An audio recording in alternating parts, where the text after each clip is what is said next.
Hello learners, welcome to my channel enlightened knowledge. आज हम discuss करने जा रहे हैं कॉस्ट अंडर मोनोपोली के बारे में। प्रीवियस वीडियो में हमने डिस्कस किया था demand and revenue curves under monopoly कि डिमांड और आपकी रेवेन्यू कर्व कैसे बनाई जाती है मोनोपोली की मार्केट सिचुएशन में। अब हम कॉस्ट कर्व की बात करेंगे। तो जिन्होंने मेरा टेलीग्राम चैनल ज्वाइन नहीं किया हुआ उसको ज़रूर ज्वाइन कर लीजिएगा।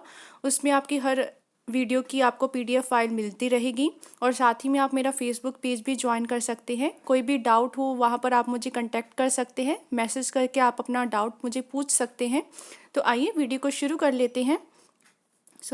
कॉस्ट अंडर मोनोपोली की अगर बात की जाए तो ये बहुत ज़्यादा इजी हो जाता है अगर आपने परफेक्ट कंपटीशन की सारी कर्व्स पढ़ी हैं या कॉस्ट कर्व का जो भी सारा का सारा चैप्टर पढ़ा है थ्योरी ऑफ कॉस्ट वाला कि अलग अलग जो कॉस्ट कर्व्स है वो कैसे बनाई जाती हैं, उसके पीछे क्या क्या रीज़न होते हैं। तो उसे ही देखते हुए क्या है कि मोनोपोली में भी जो कॉस्ट कर्व्स होती हैं बिल्कुल सेम ही होती हैं, exactly like that of the perfect competition. जैसे ही आपको क्या है परफेक्ट कंपटीशन के अंडर कॉस्ट कर्व देखने को मिलेगी वैसे ही मोनोपोली के अंडर भी देखने को मिलेगी। जैसे कि आपकी जो फिक्स्ड कॉस्ट कर्व थी वो क्या बनती थी, parallel to the OX axis, और आपकी जो एवरेज वेरिएबल या एवरेज फिक्स्ड कॉस्ट है वो भी वैसे ही बनती है। बस आपकी जो एवरेज फिक्स्ड कॉस्ट होती है वो आपकी कैसी बनती है, रेक्टेंगुलर हाइपरबोला के जैसे बनती है। ये बहुत ज़्यादा इंपॉर्टेंट कंसेप्ट है कि रेक्टेंगुलर हाइपरबोला की तरह आपकी जो एवरेज फिक्स्ड कॉस्ट बनाई जाती है। अब हम यू शेप कौन कौन सी हो सकती हैं आपकी cost curves, average fixed variable cost, marginal cost and average cost. ये क्या होती है आपकी यू शेप होती है। इनकी जो शेप होती है वो यू शेप होती है। कौन कौन सी है, average variable cost, marginal cost and average cost. Whereas अगर ये तो हो गया कि आपकी शेप कैसी होती है कर्व्स की। अब हम बात करते हैं सप्लाई कर्व की। Marginal cost curve is the supply curve of the firm under perfect competition. जब हम मार्जिनल कॉस्ट कर्व की बात करते थे ना परफेक्ट कंपटीशन के अंडर, तो वही उसकी सप्लाई कर्व भी होती थी, क्योंकि आपने क्या करना है, प्राइस सेम रखना है और जो प्राइस है वो डिटरमिन भी इंडस्ट्री से होकर ही आता था। तो जो आपकी मार्जिनल कॉस्ट कर्व बनती थी वो बिल्कुल सप्लाई कर्व के उसे ही हम सप्लाई कर्व ले लेते थे। लेकिन इसमें क्या होता है, बात करते हैं जब अगर हम मोनोपोली की बात करें तो वो क्या होती है, कोई डिटर्मिन नहीं कर सकते हम लोग सप्लाई कर्व को। परफेक्ट कंपटीशन में हमने देखा है कि marginal cost is equal to the price, मतलब एवरेज रेवेन्यू की आपकी जो कॉस्ट होती थी मार्जिनल कॉस्ट वो इक्वल ही हो जाती थी।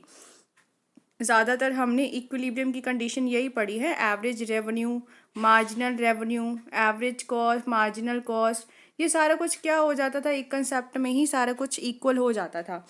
लेकिन अगर बात की जाए मोनोपोली की तो उसमें ऐसा नहीं हो पाता है, क्योंकि पहली बात तो ये दोनों कर्व डाउनवर्ड स्लोपिंग होती है, मार्जिनल रेवेन्यू और एवरेज रेवेन्यू।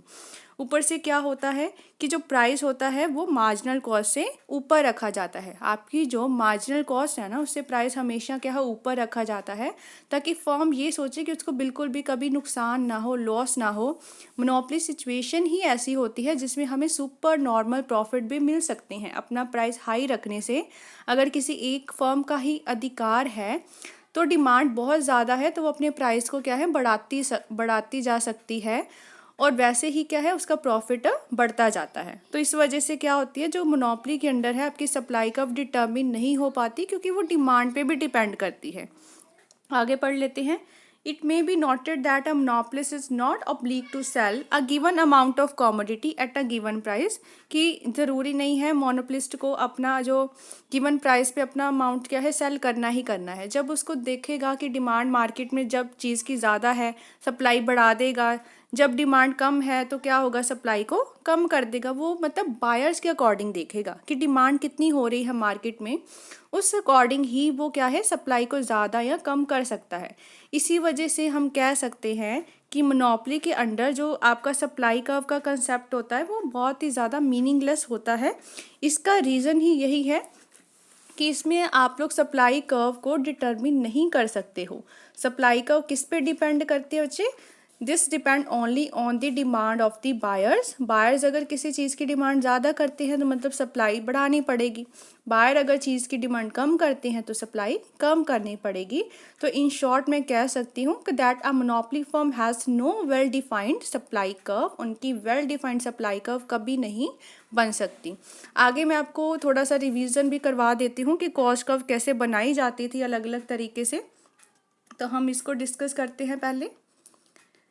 ये आपकी बन गया, एक्स एक्सिस पे आपकी आउटपुट हो जाती है, और अगर हम कॉस्ट कर्व की बात कर रहे हैं तो वाई एक्सिस पे हम ले लेंगे कॉस्ट को। ये आपकी आ गई कॉस्ट। अब सबसे पहले हम बना लेते हैं एवरेज फिक्स्ड कॉस्ट कैसे बनती है। That act like a rectangular hyperbola. तो ये आपकी ऐसे बनती है, कभी भी ये ज़ीरो नहीं होगी बल्कि क्या है कम ही होती जाती है, जैसे जैसे आउटपुट बढ़ाते जाते हो ये कम होती जाती है। रेक्टेंगुलर हाइपरबोला क्यों कहा जाता है, इसमें जो भी आप नीचे ये एरिया लोगे ना, ये सारा का सारा एरिया एक दूसरे के क्या होता जाता है, इक्वल होता रहता है, इसी वजह से। ये तो था आपका एवरेज फिक्स्ड कॉस्ट की बात की है। अब बना लेते हैं एवरेज वेरिएबल कॉस्ट। ये आपकी बनती है जी यू शेप। ये बनी एवरेज वेरिएबल कॉस्ट। अब आपको अगर कंसेप्ट याद हो तो जो अगर आप एवरेज कॉस्ट निकालना चाहो कैसे निकालते थे, average fixed cost plus average variable cost. अगर इन दोनों को प्लस कर देंगे इसका मतलब आपकी एवरेज कॉस्ट भी कैसे बनेगी, यू शेप ही बनेगी। तो इन दोनों के सम से ये हम बन गई एवरेज कॉस्ट। मार्जिनल कॉस्ट कैसे बनती थी, ये एवरेज कॉस्ट के मिनिमम पॉइंट को कट करके ही जाती थी। ये आपकी बनी मार्जिनल कॉस्ट। ये भी यू शेप ही होती है, यहाँ पर तो हमने कट करवाना था इसलिए ऐसा बनाया है। ये भी क्या होती है अच्छी यू शेप ही होती है अगर मार्जिनल कॉस्ट बनाना चाहो तो। अब बात करते हैं फिक्स्ड कॉस्ट कैसे बनती है।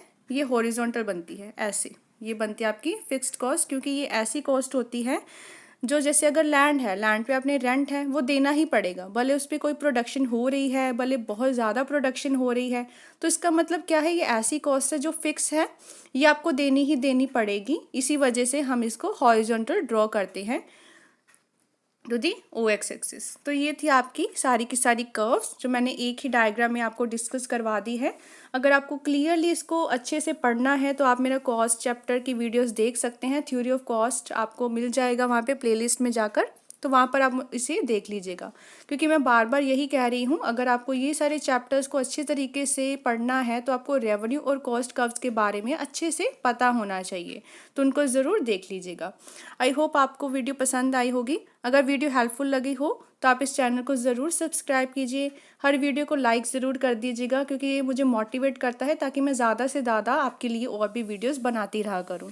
शेयर कीजिए अपने फ्रेंड्स के साथ ताकि उनको भी बेनिफिट मिल सके, और कमेंट भी करके मुझे बताइए कि क्या क्या आपको टॉपिक्स चाहिए जिन पे मैं वीडियो बना सकूं, और अपने आप मुझे सजेशंस भी दे सकते हैं। And press the bell icon ताकि हर वीडियो की नोटिफिकेशन आपको टाइम टू टाइम मिलती रहे। Thank you.